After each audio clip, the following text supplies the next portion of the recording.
Muy bien, vamos a meternos de lleno al debate constitucional de si es o no, valga la redundancia, constitucional el proyecto de adelanto de elecciones. Y simplemente lo que queremos hacer, además de evidentemente aclarar las dudas que por ahí surjan, es ceñirnos al cuestionario que ha hecho el señor Pedro Olaechea. Hay preguntas muy concretas que él ha hecho además a varios constitucionalistas. Dice aquí, Pedro Olaechea Álvarez Calderón: es grato dirigirle la presente en representación del Congreso con la finalidad de solicitar a usted se sirve emitir opinión legal sobre el proyecto de adelanto de elecciones. Agradecerá a usted sirva a pronunciarse sobre el texto de la propuesta legislativa y los siguientes aspectos que complementan nuestras interrogantes. Y acá las vamos a tener y se las vamos a hacer a nuestros invitados, ambos constitucionalistas, el doctor Óscar Urriola, que ha sido además presidente del Tribunal Constitucional, y el doctor Luciano López. Muchas gracias por venir. Jaime, buenas noches, gracias por la invitación. Así de sencilla es la dinámica que les estoy planteando. La primera pregunta que hace el señor Olaechea es: ¿cómo se afectaría el modelo constitucional peruano de sentarse el precedente de adelanto de elecciones generales? Primero el doctor Urriola. Jaime, el Perú nace a la vida republicana como una república unitaria, una democracia representativa, que se caracteriza por la división de poderes.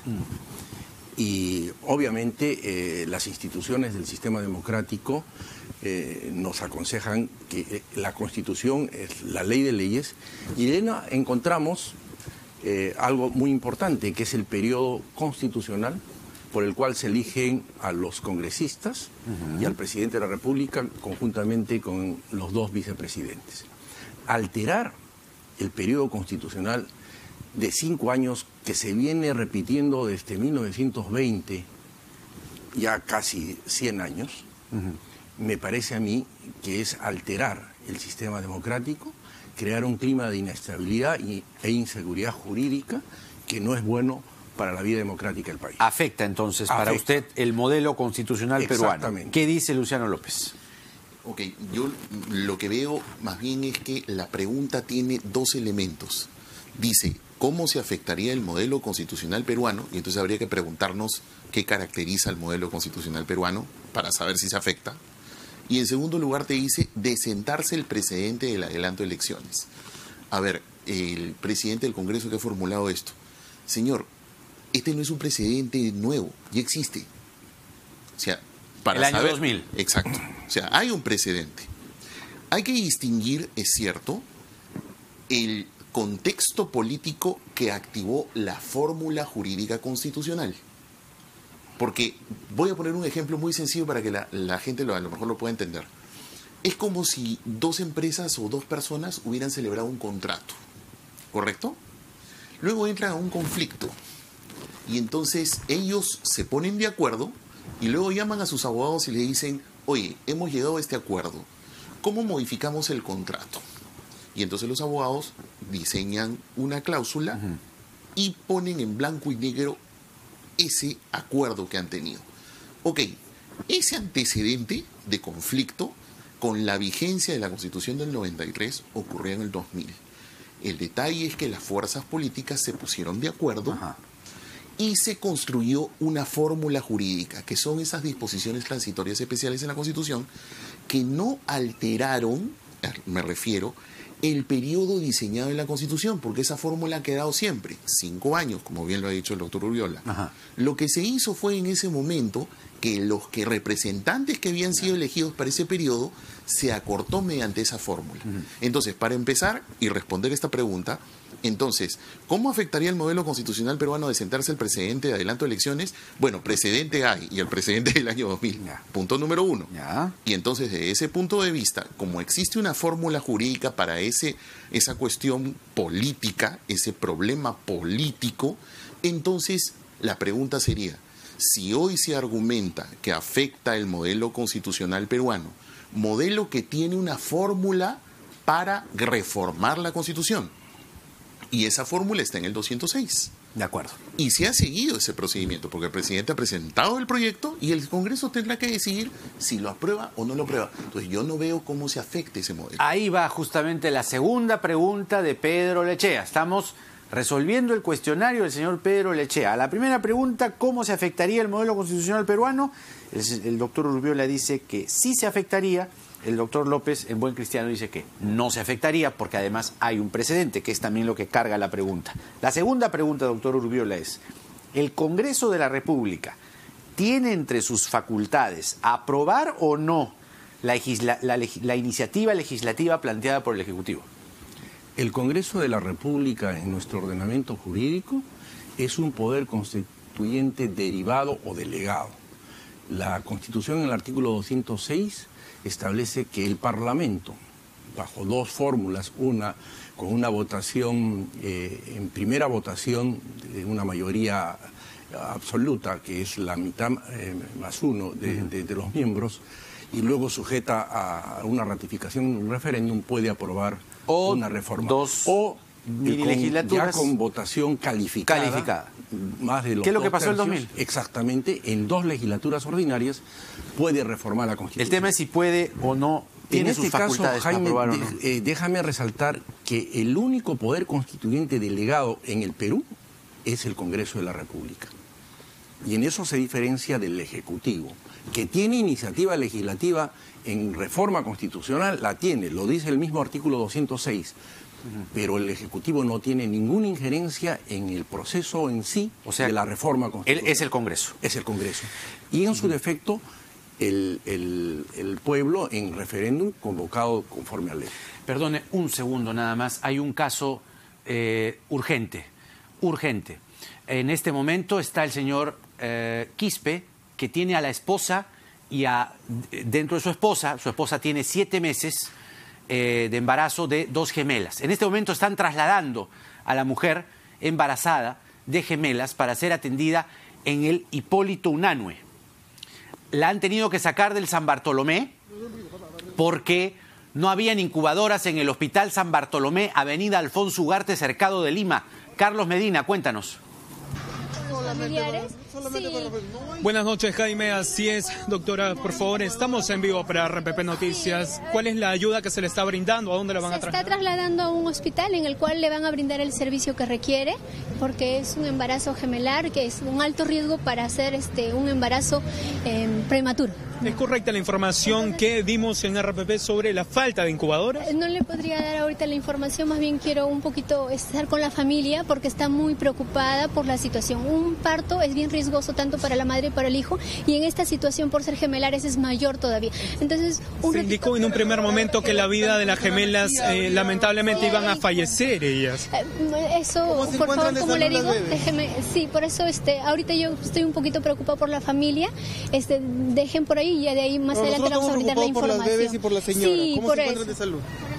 Bien, Jaime, entonces esta es la información a esta hora de la noche, dado que pues ya ha llegado una ambulancia del Hospital Hipólito Unanue hasta este punto para poder ser trasladada hasta el Hospital Hipólito Unanue, para que ella pueda ser trasladada al Hospital Hipólito Unanue.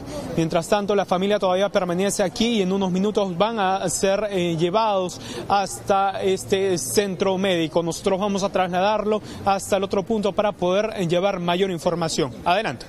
Muy bien, Carlos, muchas gracias. Carlos Medina ha estado desde buena parte de la noche en el Hospital San Bartolomé. Hago un resumen del caso para que vea usted lo alarmante de la situación.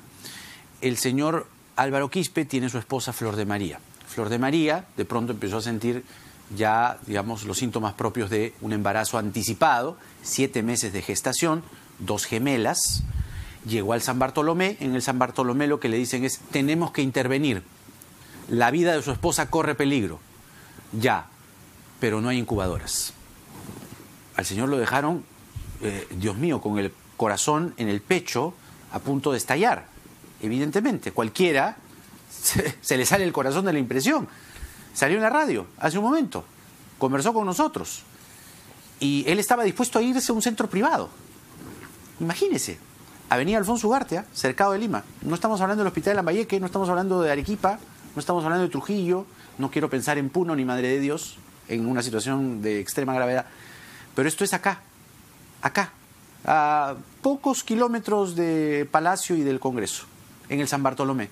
los doctores le dijeron, no hay incubadoras. Se va a orar al Hipólito Unanue. Por favor, vamos a ver qué es lo que pasa. ¿Qué es lo que pasa? Así de grave está la cosa. Así de grave está la cosa. ¿Ah? Terrible, terrible, terrible. Acá en el centro de Lima.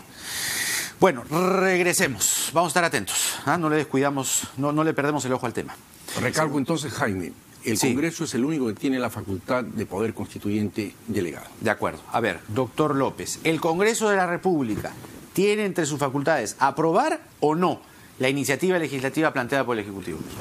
No podría estar en desacuerdo con lo que dice el doctor Urriola, porque el artículo 206 de la Constitución dice que, para que todos entiendan, el presidente propone, y solamente hace eso, propone, es uno de los que puede, porque puede también cualquier congresista o el 0.3% de la población, y el Congreso dispone, porque él es el que aprueba. Así que, ¿cómo decir que no tiene esas atribuciones? A ver, tercera pregunta.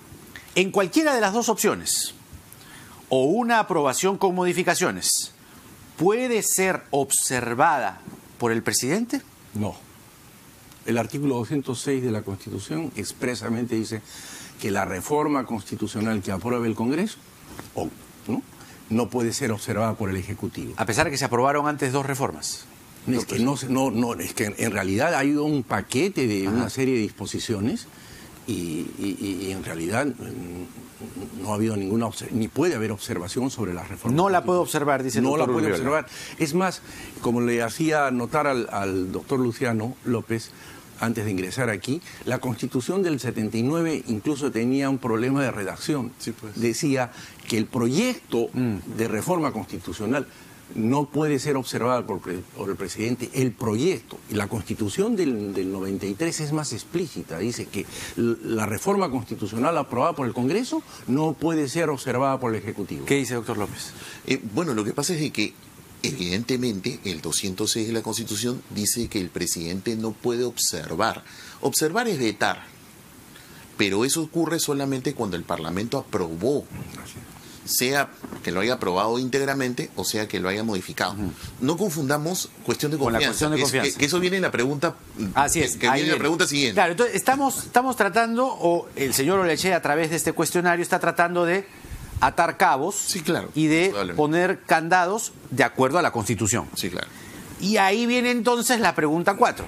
Como no la puede observar, están coincidiendo, ¿no? Así es. O sea, el camino de observar no va. No va. No, es porque el 206 lo prohíbe. No. Artículo 206 de la Constitución. Lo prohíbe. ¿Están de acuerdo? Sí, claro. Pero acá viene la 4. Sí, claro. Interesante. ¿Puede el presidente del Consejo de Ministros hacer cuestión de confianza respecto de la aprobación o desaprobación del proyecto de reforma constitucional? En mi opinión, no. No. Ya. En mi opinión, no. Y hemos estado conversando también con el doctor López en el sentido de que podría hacerla.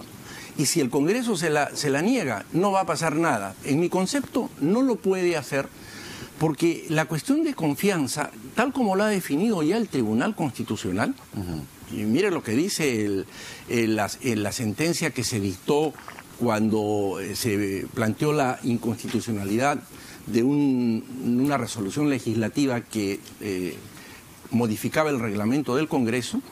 En esta resolución el Tribunal Constitucional dice, este Tribunal Constitucional encuentra que la cuestión de confianza puede plantear los ministros,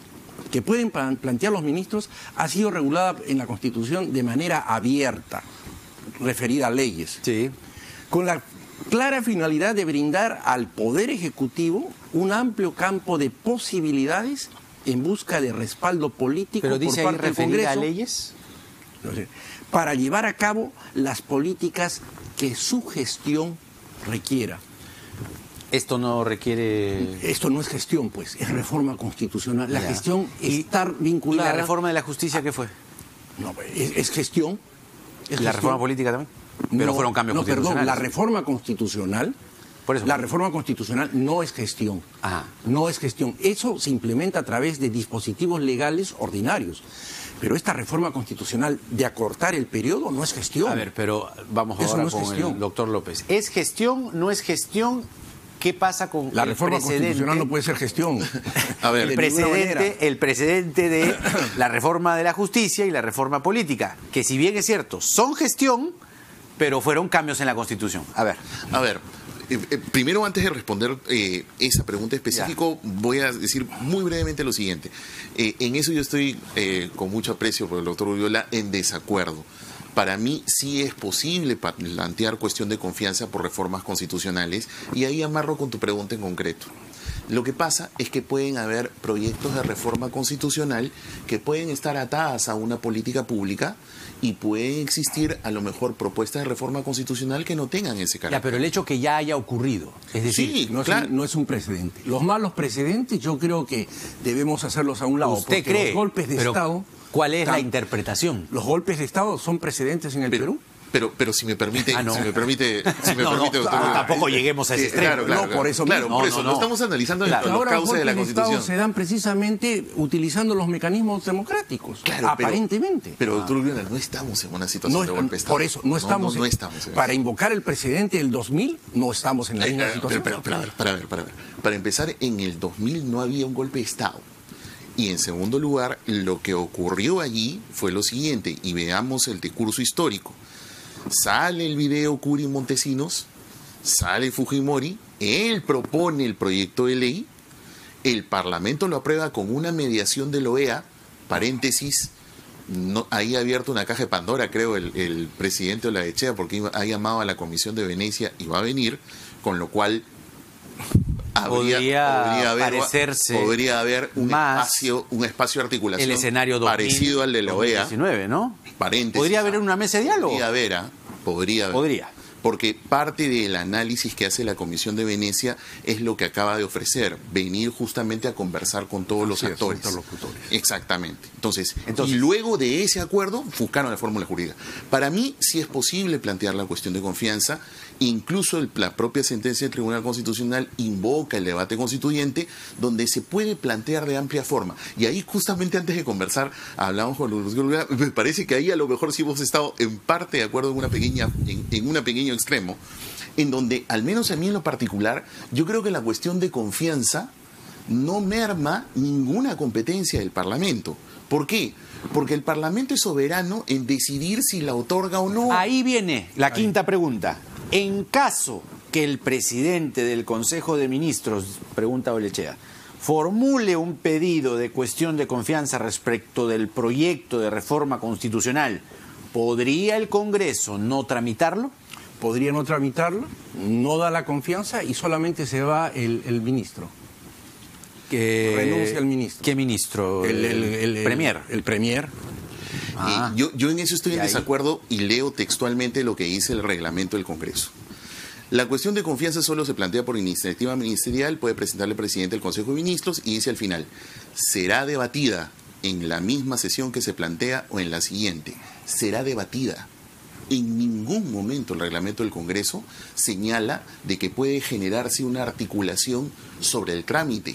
¿Por qué? Justamente porque el Congreso es soberano. Él puede decidir si la rechaza o la aprueba. Perdón, yo no he dicho que se debe obviar el trámite. Lo que digo es que si se le dé el trámite, se debate y no le da la confianza. Lo que pasa es que, doctor Viola, esa es la pregunta. La pregunta dice, en caso que el presidente del Consejo de Ministros formule un pedido de cuestión de confianza respecto al proyecto de reforma, ¿podría el Congreso no tramitarlo? No, tramitarlo, le da el trámite. Hay una pregunta que se amarra ahí inmediatamente y dice, ¿cuál sería el escenario y cómo dilucidaría tal situación? Ahí creo que estamos de acuerdo, tiene que tramitarla. Tiene que tramitar, en eso exacto, sí. No puede impedir. Pero es que la pregunta dice hay un principio de derecho administrativo. Pero nada es que, se doctor puede Urbiola, rechazar. el señor Olaechea está preguntando, ¿podría el Congreso no tramitarlo? No, tiene que tramitarlo. Tiene que tramitarla. Tiene que tramitarla. No pasa nada. Exacto, a eso me refiero. A eso es lo que íbamos también. O sea, para mí tampoco. Si es que él puede para mí sí puede plantear cuestión de confianza sobre el proyecto, y como el Parlamento es soberano, el Parlamento los puede meter incluso, y voy a decirlo con todas sus letras, en una traición, como pasó con Del Solar. Le da la confianza y luego hace lo que mejor le parezca. Por ejemplo, rechazar el proyecto. Pero si el Premier hizo cuestión de confianza sobre ese tema, ahí sí también tenemos una discrepancia. A mí me parece que el proyecto de reforma constitucional, como no es una competencia exclusiva del presidente, porque el presidente lo tiene que acordar con su Consejo de Ministros, entonces ahí ocurre una circunstancia en donde esa iniciativa no es puramente presidencial, ni tampoco es puramente ministerial, pero se podría englobar. ¿Y por qué eso es importante? Porque el 132, último párrafo, dice que la desaprobación de una iniciativa ministerial no obliga al ministro a dimitir, a renunciar, salvo que hubiera hecho cuestión de confianza de aquella. ¿Qué quiere decir eso? Que se hizo cuestión de confianza y no se la dieron. No, si se la dieron Y, si se y luego rechazan el proyecto, el premier se tiene que ir sin disolver. Eso es lo que le decía. Sin disolver. Sin disolver. Por supuesto. Porque el premier sí, porque el premier sí. Por eso es que lo que yo sostengo es que no afecta a las competencias del Parlamento. No, Por sí, eso dice acá, pero la consecuencia es en que caso de aprobación y promulgación, ¿puede aplicarse a la actual representación nacional? Es lo que pregunta Olechea. Bueno, ahí entramos al tema de si la ley tiene carácter retroactivo, no tiene carácter retroactivo, una disposición transitoria se puede poner a una norma que se aprobó en el 93. Bueno, hay discusión sobre eso. Para mí no habría, por una simplísima razón, porque la fórmula en que se hace es una disposición transitoria, y por eso es transitoria, porque solo se aplica a la situación. No, porque valga la redundancia, están diciendo, están sentando ahora el precedente de que las elecciones o el tiempo de duración de un gobierno son 4 años. ¿Cómo es posible? Eso no ocurre. Están cambiando la Constitución. No. Ya, pues Exacto, entonces eso hay es que en eso estamos de acuerdo. Eso es cierto. Ahí se está reduciendo a 4 años. Transitoriamente. Que es a lo que yo me opongo precisamente porque se está afectando un periodo constitucional de 5 años, que para mí es la medida. Y siempre he dicho, el sistema métrico decimal está aprobado en una convención universal y establece que el metro tiene 100 centímetros. Más tarde no se puede decir que tiene 85, ni 110. Esa es la convención y hay que respetarla. ¿Cuántos centímetros tiene un metro, doctor López? Bueno, al menos en el año 2000, esos centímetros en realidad se usó una fórmula. Por eso que lo que digo es, la pregunta del presidente Olechea cuando habla de un antecedente, de sentar un precedente, yo lo que le diría es, presidente, por si acaso el precedente existe y es del año 2000 y está escrito en esta Constitución. Ese no es precedente, doctor Luciano. Pero está en la Constitución. Si tuviésemos que citar cuántos acontecimientos... a lo que me refiero, doctor Urriola, es que... Esos son accidentes democráticos. Pero está acá, tanto así que vea. Luego, cuando se modificó la Constitución para aumentar el número de congresistas de 120 a 130, se incorporó también otra disposición transitoria especial. Entonces, la figura de las disposiciones transitorias especiales están en la Constitución. Le acepto. La Constitución no está escrita en piedra. ¿Estamos de acuerdo? La Constitución es una ley fundamental que tiene que tener una dinámica conforme la sociedad y la democracia ocurren acontecimientos, tiene un dinamismo que es necesario ahí incorporar. Pero en este caso están pretendiendo alterar un periodo constitucional que es algo muy importante, que yo lo considero como el núcleo duro, uno de los núcleos duros de la Constitución, porque el periodo constitucional está vinculado al tema de la seguridad jurídica. Hagamos una cosa. La predictibilidad. El intercambio de puntos de vista, además, con dos tan distinguidos invitados, merece una segunda parte. Así que le ponemos puntos suspensivos, continuará, sobre todo porque el debate va a continuar. Así es. Nada está dicho todavía respecto a esta situación. Todo parte por un acuerdo político. Por eso, pues, si no hay acuerdo político, y ahí nos sentamos exactamente a activar los mecanismos constitucionales que quepan. ¿No? Exacto. Que claro. Se busque un acuerdo político sobre una agenda país, ¿no? Pero reducir el periodo constitucional es en realidad afectar un aspecto importantísimo de la vida democrática del país. Lo dejamos que no va a ahí en pausa. Nada. De repente el remedio es peor que la enfermedad. Quedamos entonces públicamente comprometidos. Con el mayor gusto, Jaime. Pero la dupla es lo interesante por la riqueza, además de las posiciones, lo que les dije, ¿no? Las posiciones disímiles, ¿no? Que uno dice que sí, otro dice que no, enriquecen el debate, que es lo que se necesita en este momento. Las gracias al doctor Oscar Urriola y al doctor Luciano López por venir.